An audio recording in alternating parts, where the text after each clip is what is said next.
예, 증시 전망대 방송 시작하겠습니다. 지난주는 이제 구글 AI 이슈가 좀 강하게 작용이 됐고, 금리 인하 기대감이 살아나면서 전체적으로 글로벌 증시가 올라왔고요. 그리고 코스닥 부양책이 나오면서 주말에 코스닥이 큰 폭으로 상승하는 이제 그런 모습을 보였죠.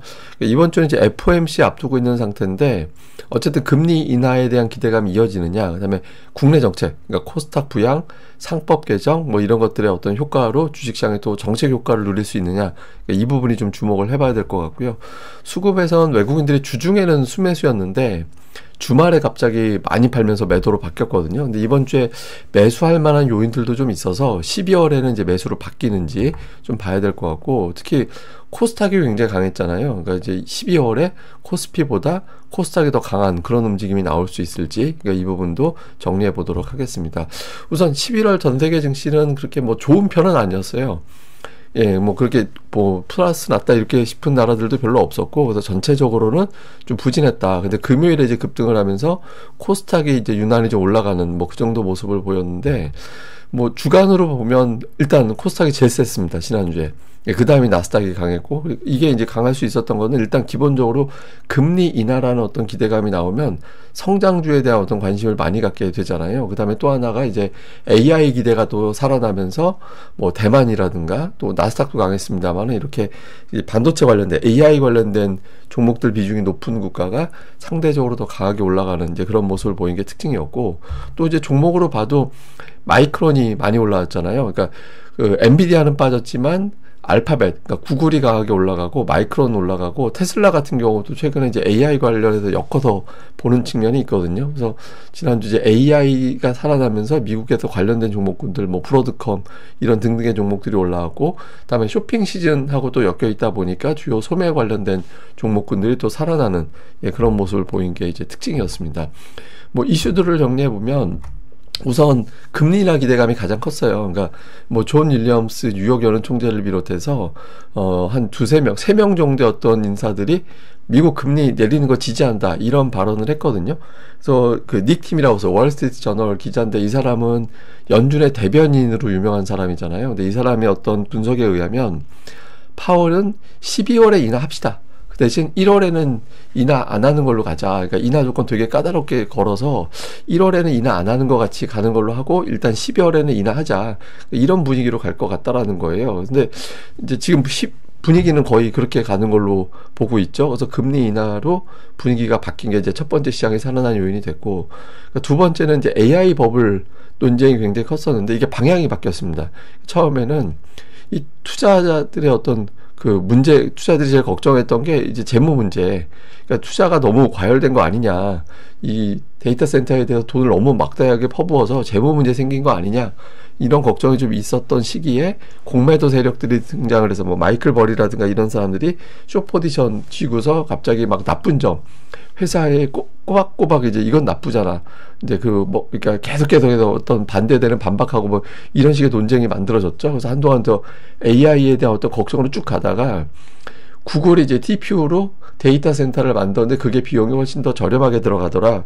그러면 일단 데이터 센터 여기저기 투자 다 할 수 있겠네. 돈을 좀 덜 들이니까. 그러니까 이런 구도로 바뀌면서 AI의 어떤 과열론이 아니라 이제는 대장주, 그러니까 뭐 알파벳이 대장주냐 아니면은 아니다, 엔비디아의 지위는 아무도 넘보지 못해, 뭐 이런 식의 어떤 논쟁으로 바뀌어버렸죠. 그러니까 재무 과열 이런 쪽 플레임에서 대장주가 뭐냐 이걸로 바뀌면서 이제 AI주들이 올라갈 수 있는, 부분적으로는 이제 그런 흐름을 만들어줬고, 그러면 이제 이번 달에 어떤 변수는 뭐가 되느냐, 잠시 하나하나 설명드릴 겁니다만, 1일에 양적 긴축이 종료가 된다라는 점, 이거 우리나라 환율에도 영향을 줄 수 있고 달러 유동성이 굉장히 큰 변수입니다. 일단 이 일정이 있고 잠시 설명드릴게요.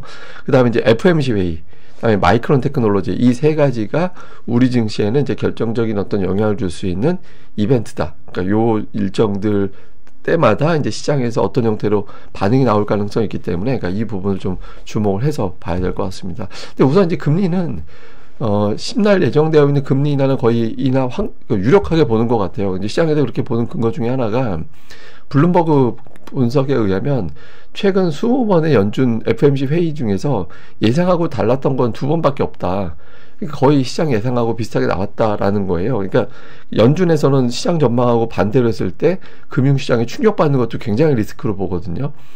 그래서 지금 현재 뭐 실제로 보면 고용 지표도 그렇게 썩 좋은 편은 아니고, 그러니까 금리 2번 내린 걸로 고용을 막았다 이렇게 하기는 어렵잖아요. 그래서 일단 올해까지 내려놓고 1월에 안 내리는 걸로. 그래서 뭐 패드워치라든가 이런 데 보면 그 금리 인하에 대한 어떤 예상치는 12월에 내리고 다음 금리 인하는 4월 정도로 이렇게 가 있는 그런 상황입니다. 그래서 일단 금리 인하 어쨌든 12월에 한 해 안 하네 이런 거에 대한 어떤 불안함에서 하는구나라는 쪽으로 기울면서 이제 시장이 움직일 수 있는 그런 환경이 만들어졌죠. 그 다음에 이제 AI 버블론 같은 경우는 이제 이게 타임라인이 있잖아요. 메타가 빚진다, 빚내서 투자한다 이런 것들이 나오기 시작하고, 마이클 버리라든가 이런 사람들이 팔란티어하고 이제 엔비디아 숏 포지션 구축했다 그러면서 이제 쟤네들 재무 상태 불안해, 그다음에 매출을 속이는 것 같아, 그러니까 이런 시비를 걸고, 그다음에 엔비디아가 실적 잘 냈는데 그 호실적 낸 날 주가가 제대로 못 올라갔어요. 그러니까 갑자기 시비를 또 건 게, 니네들 그 물건 팔아놓고 외상이 너무 많잖아, 그 외상 너무 많아서 문제가 되는데 라고 얘기를 했고, 엔비디아에서는 반박을 바로 했죠. 우리 외상 내준 건 맞지만 그거 돈으로 잘 받고 있어. 50일 정도 만에 돈으로 다 받고 있고 못 받는 금액은 거의 없어. 미미해. 이렇게 얘기하고, AI 버블론에 대해서는 고성장 초기이기 때문에 그거 아니야 지금은, 이렇게 이야기를 했거든요. 근데 이제 마이클 버리나 뭐 짐 차노스 이런 어떤 숏 포지션 구축자들은 그걸 또 재반박을 했죠. 네, 아니야, 니들 회계 못 믿어, 장부 못 믿어, 매출도 돌려막기 식이야, 뭐 이렇게 또 재반박을 했는데, 이렇게 논쟁이 벌어지다가 이걸 어느 정도 정리해 준 게 이제 알파벳. 예, 알파벳이 자기네들이 만든 칩을 장착한 데이터 센터 이런 거를 갖다가 이제 딱 보여주면서 계획을 이야기하고 막 하면서 이거 그 CPU, GPU 뭐 이런, 그러니까 GPU보다 저렴한 가격으로 데이터 센터를 만들 수도 있겠구나. 그러면은 빅테크 말고도 다른 기업들도 데이터 센터를 이제 투자할 수 있겠구나, 이런 식으로도 분위기가 갔죠. 그러면 이제 알파벳이 수혜를 최대치로 받겠네 라는 식으로 가면서 이제는 엔비디아 말고 알파벳으로 가야지 이렇게 됐죠. 이게 완전히 AI가 죽은 걸로 가버리면 알파벳도 빠져야 돼요. 근데 저기 이제 알파벳이 한동안 올라가고 이런 구도가 됐잖아요. 그래서 이제는 주도주, 대장주 논쟁으로 프레임이 또 바뀌어 버렸습니다. 근데 이렇게 되면 AI가 이제 크구나라는 걸 다시 보게 되기 때문에 어떤 쪼쟁이들의 어떤 저런 발언이라든가 이런 것들은 상대적으로 영향력이 좀 떨어지는, 이전보다는 좀 떨어지는 그런 구도로 바뀌게 되는 겁니다. 근데 어쨌든 그렇게 되면서 구글의 주가, 그러니까 알파벳의 주가는 흐름이 좋았고 엔비디아 주가는 빠지고, 이게 양쪽이 시소를 타면 적어도 시장이 빠지진 않거든요. 근데 이제 엔비디아가 너무 빠져버리면 이거는 시가총 1위 종목이기 때문에 또 지수가 못 올라가는 계기가 되잖아요. 근데 이제 제가 지난주에 표 한번 보여드린 적이 있습니다만은, 오히려 구글이 지금 밸류에이션 부담이 있고 엔비디아가 밸류에이션이 평균치보다 싸져 있는 상태거든요. 그래서 이게 이제 반대쪽 시소도 가끔 타고 그런 시도가 좀 빈번하게 나올 가능성이 있습니다. 그래서 이번 주에 엔비디아가 돌아서고 이제 구글이 좀 주춤거리는지 이것도 한번 볼 필요는 있는 것 같습니다. 그리고 미국 시장에서도 보면 최근에 은근히 주식시장이 괜찮아진 게, 오르는 종목들이 제법 있어요. 그러니까 알코아 같은 기업들 주가 올라가죠. 이게 데이터 센터라든가 이런 과정에서 알루미늄이 엄청나게 소비가 된다. 그래서 이제 이 알루미늄하고 관련되어 있는 알코아를 주목해야 된다, 이러면서 이제 주가가 좀 올라가는 모습을 보였고, 일라이릴리가 굉장히 강하게 올라가다가 이제 지난 주말에 좀 꺾이는 그런 움직임이 좀 있었고요. 근데 어쨌든 최근 들어서 굉장히 강했었거든요. 근데 이게 시장이 AI 쪽에 대해서 조금 불안해할 때, 이제 그때 헬스케어 이런 종목군들 이 업종이 좀 강하게 올라갔었거든요. 근데 이게 이제 AI 쪽으로 살아나면서 좀 반대 시도가 되는 종목군이 되는지 이거 좀 볼 필요가 있고, 그다음에 은근히 미국에서 신고가 올라간 거, GM. 그러니까 자동차주가 미국에서 또 은근히 신고가 올라가는 그런 모습을 보였고, 마이크론 테크놀로지가 오랫동안 좀 고전하나 보다 했는데 51선에서 딱 튕겨서 올라갔거든요. 51선 깨지면 조금 추세적으로 걱정된다 이렇게 될 수 있는데, 정확하게 거기서 튕겨서 올라갔어요. 그래서 근데 이게 마이크론 테크놀로지 올라간 거에 비해서 우리나라 뭐 SK하이닉스 같은 경우는 이제 상대적으로 좀 못 올라가 있죠. 이게 오해에서 비롯된 건데, 마치 알파벳에 공급하는 거는 마이크론, 삼성전자인 것 같이 해서, 근데 실제로 점유율은 제일 많이 공급한 건 하이닉스거든요. 그러니까 마이크론이 올라간 거를 하이닉스가 따라갈 것이냐, 이것도 우리 증시에서는 또 관전 포인트가 될 것 같습니다. 자, 우리 시장은 세 가지의 축이 있었어요. 그러니까 첫 번째로 정책, 정부에서 추진하는 경기 부양책, 이게 있었고, 또 하나는 이제 유동성, 이거는 이제 그 글로벌 유동성을 생각해 보면 그러니까 미국의 빅테크가 어마어마한 돈을 퍼붓는 게 있고 여기에다가 금리나 미국이 금리를 계속 내릴 거야 이런 믿음이 있었거든요. 근데 이게 지금 깨져버렸죠. 그러니까 빅테크 투자 계속할 수 있을까 저렇게 빚내서 이런 걱정이 제기가 되고 그러니까 미국이 금리를 못 내릴 것 같아. 그러니까 이런 걱정이 되면서 이 한 축이 깨져버렸구나 이렇게 걱정을 하게 되고 또 하나가 이제 반도체가 실적이 굉장히 잘 나온다. AI 수혜 때문에. 근데 최근에 AI가 또 흔들리면서 이 세 가지 축 중에서 두 개가 흔들려 버렸잖아요. 근데 이제 지난주가 되면서 미국은 다시 금리 인하가 될 거다. 그리고 빅테크는 투자를 할 수 있겠다. 이렇게 돼버리고 그 다음에 이제 뭐 역시 그렇게 되면서 반도체 기업들을 우리나라가 이제 구글도 우리나라가 공급을 하게 될 거야. 그러면은 최대 수혜는 결국 한국 아닌가?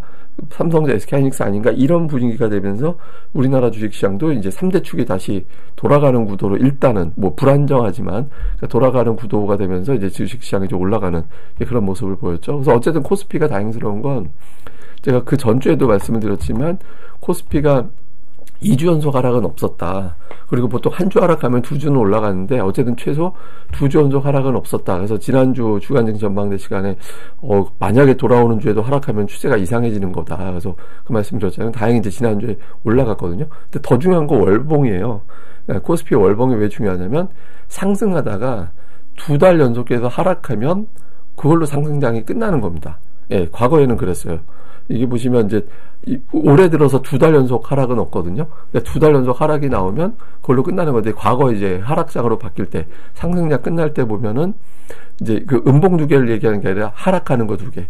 예, 5월선을 근처에서 하락하는 게 두 개가 나와버리면 그걸로 장이 끝나버리는 그런 형태가 됐었거든요. 그러니까 지금 이번 달 12월에 만약에 주식시장이 빠지게 되면 그걸로 진짜 이거 장세가 끝난 거다. 치고받고밖에 안 되거나 아니면 그냥 하락으로 돌아서거나 이렇게 되는 거거든요. 그래서 12월에 어떤 형태로 가는지 코스피는 상당히 중요하게 봐야 될 것 같고요. 코스닥은 이제 정책, 정부의 어떤 코스닥 부양책이 나오고 연기금이 투자 비용을 늘린다든가 뭐 증권사에서 기금을 마련해서 더 산다. 국민성장펀드도 동원이 된다. 뭐 세제 혜택을 준다더라. 이런 것들이 나오면서 코스피 팔고 코스닥으로 가자. 이렇게 되면서 올라갔죠. 그러니까 저는 개인적으로 내년도에 코스닥이 되게 좋을 거라고 생각을 했었거든요. 근데 이제 12월에 미리 어떻게 될지는 모르겠는데, 뭐 그건 제가 나중에 기회가 되면 또 논리적으로 설명을 드리겠습니다. 근데 어쨌든 코스닥이 지난주에 굉장히 강하게 올라가면서 보시면은 음봉이 없어요. 코스닥이. 그러니까 하락하는 달에도 양봉이 나오거든요. 그래서 또 그렇다고 또 많이 올라가는 건 아니에요. 예, 많이 올라가는 건 아닌데 지금 되게 중요한 위치죠. 그러니까 950포인트가 굉장한 저항대이기 때문에 그러니까 950 이상까지 밀어갈 정도로 일단 될 거냐. 근데 과매도에서 조금 올라온 정도라서 지금 코스닥은 가격 부담이 없는 위치거든요. 예, 그리고 신용 물량도 이제는 이제 부담이 없는 상황까지 충분히 올라갔기 때문에 제가 막 61선 그때 갈 때는 이거 더 빠지면 신용이 터질 수 있기 때문에 버텨내는 게 되게 중요하다라고 막 그 얘기한 게 얼마 전인데 지금은 넉넉하게 올렸잖아요. 그러니까 신용에 대한 어떤 부담이 없는 상태거든요.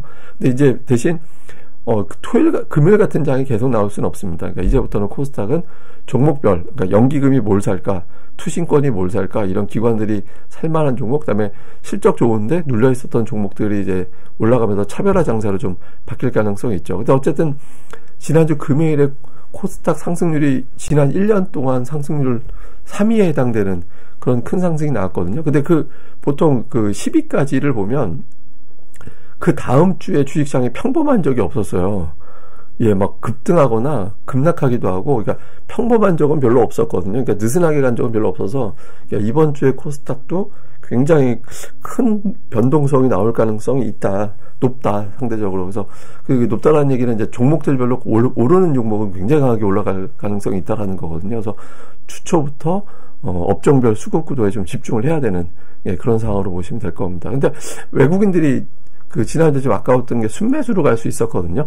그러니까 삼성바이오, 삼성에피스 재상장되고 나서 기계적인 매도 나온 거 빼놓고는 완전 순매수였는데 금요일에 이제 매도가 나면서 2조 2천억 원 가까이 순매도로 끝났죠. 코스닥은 이제 매수였고, 근데 2조 2천억 뭘 제일 많이 팔았나 봤더니 하이닉스를 거의 1조 원, 그러니까 절반 가까이가 1조 원이 되어 있었고, 그다음에 이제 삼성바이오하고 삼성에피스 매도 나온 게 한 6천억 정도, 그러니까 두 종목이 1조 6천억 정도였으니까 근데 몇몇 종목이 다 몰려있긴 했어요. 네이버라든가 이런 것까지 합치면 거의 그 종목들이 순매도 다 채운 정도라서, 그러니까 외국인들이 광범위하게 한국 시장을 전부 다 팔았다, 이런 분위기까지는 아니긴 했습니다. 그래서, 일단 매도는 특정 종목, 그러니까 광범위한 매도가 아니라서 완전히 털고 나간다, 이런 느낌까지는 아니었고, 사는 거는 이제 한국전력이나 삼성전자, 현대로테, 이제 현대중공업 이런 것들 샀는데, 일단 이제 업종별 특징은 없었어요. 사는 거는 특정 업종을 고르게 산다, 이런 느낌은 없었고, 다음에 이제 외국인들 코스닥 쪽 산 거를 좀 보면은 종목들이, 그러니까 로봇주, 근데 이게 정확하게 얘기하면 지난주 주중반 매매하던 거랑 금요일에 매매하던 거랑 조금 변화가 있었거든요. 그러니까 이게 금요일에 굉장히 세게 들어오면서 순매수 상단이 바뀌었어요. 그러니까 시가총액이 높은 종목들, 연기금이나 이런 자금이 투입이 된다라는 전제라면, 연기금이 소형주 사지는 않으니까 시총 상단을 사겠구나. 그리고 국민성장 펀드는 예를 들어서 AI나 다음에 로봇이나 아니면은 반도체, 제약 바이오 이런 것들에 투자한다라고 되어 있잖아요. 그러니까 해당되는 어떤 업종 이런 것들을 보느라고 이제 로봇주, 제약 바이오 이런 것들이 많이 들어가 있었고, 기관도 마찬가지입니다. 그러니까 기관도 금요일에 이제 매수하는 종목군들이 바뀌긴 했는데, 근데 이제 매수하는 거 보면 일단 제약 바이오, 그다음에 로봇 이런 것들이 있었고, 그다음에 좀 내려가면 이제 투신 연기금 쪽에서 이제 반도체 종목별로 좀 골라 담는 그런 모습이 있었거든요. 근데 제가 이제 기관들 매수한 종목들 리스트라든가 이런 것들은 이제 나중에 한번 화면으로 보여드리는 기회를 한번 만들어 보도록 하겠습니다. 근데 어쨌든 외국인 기관은 주말 들어서 이제 코스닥의 시가총액 상위 종목을 집중적으로 사들였다, 이런 것들이 이제 중요한 포인트였던 것 같습니다. 이런 가운데 이제 지난주 삼성전자가 그러니까 구글의 제품을 공급하는 업체잖아, 이렇게 올라갔고, 하이닉스는 이게 친 엔비디아 종목 같이 이렇게 평가가 돼버리면서 이제 하이닉스는 오히려 못 올라가는 그런 상황이 됐죠. 그러다가 또 한번 세게 올라갔는데 금요일에 또 두들겨 맞으면서 이렇게 밀려버리는 그런 상황이 이제 만들어졌고, 코스닥 쪽에서는 로봇주가 이제 제일 강했고, 에코프로도 강했는데, 이건 이제 어떤 호재가 있었다기보다, 물론 이제 2차전지는 호재가 있었죠. 엔캠에서 해외 수주한 거 이제 그런 호재가 있긴 했는데, 그런 것도 있었지만, 말씀드린 수급 요인이 더 크게 작동을 해가지고, 이제 코스닥 쪽의 대형주, 중형주 군들을 집중적으로 사들이는 금요일 효과로 이제, 로봇과 2차전지가 상대적으로 더 강하게 올라가는 그런 모습을 보였습니다. 근데 11월, 12월 보면, 코스닥은 11월보다 12월이 확률적으로는 올라갈 확률이 더 높았어요. 그러니까 2015년 이후로 쭉 나열해 놓고 보면, 하락한 것보다 오른 확률이 2배 정도 더 많았었거든요. 그래서 이번 같은 경우는 보면 연말 같은 때, 원래는 이제 예전에는 양도세 이슈 때문에 주주병부 들어가는 거 피한다고 주식 팔고 이런 경우가 있었잖아요. 근데 그게 대충 11월과 12월 초에 정리가 되고, 이제 12월 초반 넘어가면서부터는 이제 다시 주식을 사들이는 그런 움직임이 있어서 12월 흐름이 그렇게 나쁘지 않았거든요. 그래서 나쁘지 않았고, 미국도 마찬가지예요. 그러니까 12월이 확률로는 가장 높습니다. 오르는 확률이. 이게 이제 연말이라 수익률 관리도 좀 해야 되는 것도 있고, 그다음에 이제 펀드라든가 이런 것들이 이제 포트폴리오라든가 이런 것들을 이제 재편하면서 내년도를 겨냥한 매수가 가동이 되거든요. 그리고 자사주 매입도 좀 활발하게 단행이 되는 그런 시기라서, 그러니까 상승률로는 한 3위 정도 되는데, 확률로 보면은 12월에 오를 확률이 2위, 그러니까 4월에 이어서 두 번째로 오를 확률이 높은 그런 상황입니다. 그래서 보통 12월은 전통적으로 글로벌 증시가 좀 강한 편이다, 그러니까 이렇게 이제 보면 될 것 같습니다. 근데 이제 여기서 고민이 있죠. 저 환율이 우리 주식장에 영향을 주지 않을까? 그러니까 이런 고민이 좀 있잖아요. 그러니까 1,500원 가면은 이제 좀 문제되지 않을까, 이런 걱정이 좀 있는데, 우선 환율이 올라가는 건 우리나라에 돈이 많이 풀려서, 그러니까 원화가 워낙 많이 풀리니까, 돈이 많이 풀리면 그 나라의 화폐 가치는 떨어지죠. 돈은 많이 푸니까. 그 다음에 이제 또 하나는 이제 관세. 한동안 이제 관세 협상이 어쩌고 되고 이런 것들에 대한 걱정거리가 있어서 그것 때문에 올라간다, 이런 주장도 있었고, 그다음에 이제 투자자들이 미국 주식을 워낙 많이 사니까, 미국 주식 사러 가려면 이제 원화를 갖다 달러로 바꿔가지고 가야 되니까, 이제 달러를 사는 사람들이 워낙 많아진 거죠. 그리고 이제 또 하나는 미국이 금리를 안 내릴 것 같아, 그러니까 이런 걱정 등등. 그리고 이제 대기업들이 이제 달러를 벌어놓고 그 달러를 시중에 풀어서 돈을 바꿔가야 되는데 이제 대기업들이 안 바꾸는 거예요. 그러니까 안 바꾸는 이유는 아마 환율이 더 올라갈 것 같아서도 있을 거고, 이제 미국에 투자를 해야 되니까 그런 것들도 있었을 텐데, 어쨌든 그런 요인들 등등이 이제 환율을 올리는 요인이었죠. 근데 하락 요인이 생깁니다. 우선 대기업이 보유하고 있는 달러 중에 일부가 이거 환율이 1,500원 안 가겠구나라고 하면은 그 중에 일부가 출회될 가능성이 있다라고 좀 봐야 되고요. 그리고 연말에 상여금이라든가 이런 거 주려면 또 돈 좀 풀어야 되거든요. 그 다음에 또 하나, 저는 이게 되게 크다고 보는데, 미국이 12월 1일부터 양적 긴축을 종료해요. 그 양적 긴축이 뭐냐면, 예전에 양적 완화라는 걸 했잖아요. 그 돈을 많이 풀어야 돼가지고 너희들이 가지고 있는 모든 채권, 뭐 국채가 됐든 회사채가 됐든 정말 쓰레기 같은 회사채까지 우리가 다 일단 돈으로 바꿔줄게 라고 해가지고 그걸 돈으로 막 바꿔줬어요. 바꿔주고서 돈을 막, 그러니까 그럼 지갑에 채권이 있으면 지갑에 채권이니까 돈으로 뭐 사먹을 수가 없잖아요. 근데 이제 은행이 딱 나서갖고 그거 가져오면 우리가 돈으로 바꿔줄게 하면 지갑에 있던 채권이 갑자기 현금으로 바뀌는 거예요. 예, 그렇게 되면서 이제 돈을 막 쓰고 하니까 그게 이제 유동성 효과도 있고 경제도 돌리고 이렇게 되는 거죠. 근데 이제 정부에서는 이제는 우리 더 이상 그거 안 할 거야. 그리고 이제 만기가 돼도 계속 연장해 줬었는데 우리 연장 안 할 거야. 연장 안 할 거니까 다시 채권으로 줘. 우리 채권 다시 지갑에 넣어줄 테니까 우리 돈으로 다시 줘. 이렇게 나선 거예요, 미국이. 그렇게 되니까 이제 미국의 이제 유동성이 그 직후에는 좀 줄었죠. 예, 그 직후에는 좀 줄어들면서 시중 유동성이 줄어들다가 이제 다시 작년도보다 좀 증가되고 있었거든요, 최근 들어서는. 이제 워낙 빅테크들이 돈을 많이 벌고 쓰고 막 이렇게 하는 것도 아마 이유 중에 하나였을 겁니다. 근데 여기에다가 양적 긴축을 종료를 해버리면, 이 종료한다라는 의미는 우리가 만기되면 너희 지갑에 있는 돈을 우리가 갖고 있는 채권으로 바꿔줄게. 이렇게 이제 계속 바꿔가지고 이제 돈을 말려버렸었는데 지갑에 있는 현금을 다시 빨아들이고 있었거든요, 지금 은행들이. 근데 이걸 갖다 안 하겠다라는 거예요. 예, 그냥 연기해줄게. 그냥 만기돼도 연기해줄 테니까 지금 있는 돈은 그냥 맞았어. 이렇게 해버리는 거죠. 그러면 현재 빅테크가 돈을 엄청나게 풀고 있는 상태이기 때문에 안 그래도 M2, 그러니까 통화량이 증가되고 있는데 여기 통화량이 더 증가된다. 이래버리면 달러가 많이 풀리는 효과가 돼서 환율이 떨어지는 요인이 될 수 있거든요. 그래서 12월에 이제 환율이 빠지게 되는지, 그러니까 여러 요인 중에 하나가 좀 생긴 게 있으니까 환율이 떨어지게 되는지 요 요인에 의해서 한번 아니면 적어도 이제 1,500원은 가긴 틀렸구나 이런 분위기로 가게 되는지, 한번 이 재료가 어떻게 돌아가는지는 흥미롭게 봐야 됩니다. 이거 굉장히 중요한 재료예요. 예, 좀 볼 필요가 있습니다. 자, 변수를 정리를 해보면 우선 리스크 요인은 수급이 11월까지 불안정했죠.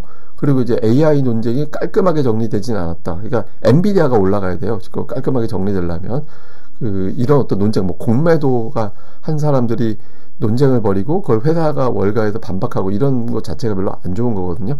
근데 기대 요인은 부양책, 코스닥 부양책, 상법 개정안이 확정이 되면서 어떤 스토리들이 만들어지고 있는, 우리나라 정책이 다시 가동이 된다라는 거. 그 다음에 일정들은 FMC를 한 주 앞두고 있는 상태에서 금리에 대한 어떤 스토리가 혹시라도 바뀌게 되는지, 그 다음에 양적 긴축이 종료가 되면서 이게 어떻게 되느냐. 그 다음에 이제 수급에서는 외국인들이 지난주 중에 순매수까지 왔었다가 이제 주말에 바뀌었는데, 근데 코스피를 그렇게 팔면은 코스닥도 못 버텨요, 나중에는. 그러니까 이제 외국인들이 매수로 바뀌느냐. 근데 지금 예탁금하고 신용잔고가 안 늘어있거든요. 근데 그 코스닥 부양책이 예탁금을 당기는 계기가 되는지 좀 볼 필요가 있고, 그 다음에 앞서 말씀드린 대로 코스피는 강세장에서 2달 연속 하락한 적이 없어요. 그러니까 이번 달에 무조건 플러스가 나야 됩니다. 예, 추세가 유지가 되려면. 예, 그렇게 돼야 되고, 그 다음에 코스닥 부양책 나온 다음에 중대형주 쪽에서는 수급이 붙는 종목군들이 나올 거거든요. 그러니까 이게 제가 표현 드렸습니다만 호구가 들어온다는 얘기니까, 호구가 막 주식을 막 산다는 얘기니까 그 전에 내가 먼저 사둬야지, 이런 움직임이 나올 수 있는데, 이제 광범위하게 다 사지 못할 거니까 어떤 종목에 집중이 되는지 보자. 그 다음에 이제 배당주 관심 있어 할 타이밍이라고 하는 분들도 있겠지만, 사실 배당주 그렇게 매력적인 시기는 아니에요. 네, 왜냐면은 그 배당주는 보통 11월에 가고 12월에는 이미 그 배당 기대하고 올라갔던 종목군들을 이제 빠져나가는 사람들이 더 많거든요. 그러니까 배당을 받겠다라기보다는 배당 기대치로 올라가는 거 먹고 빠져야지, 이렇게 하는 사람들이 많이 있어서 어차피 2% 배당 주는 종목보다, 그러니까 5% 배당 주는 종목이 매력적이라고 볼 수 있지만, 그게 아니라 2% 배당 주지만 시세는 더 나온다 그러면 사람들은 시세 쪽을 선택하게 되거든요. 그래서 배당주, 지금 있는 종목에 배당받는 것 정도가 어떨까, 이렇게 보면 될 것 같습니다. 어쨌든 제가 말씀드렸던 이번 달은 플러스가 나느냐, 이게 가장 핵심이 될 것이다. 이게 이제 그리고 개별적인 종목들의 어떤 변동성은 그날 제가 또 데일리 방송에서 설명드리도록 하겠습니다. 예, 그럼 또 한 주 또 잘 보내시고요. 저는 다음에 뵙겠습니다. 이 방송 구독하기와 좋아요 꼭 좀 부탁드립니다. 감사합니다.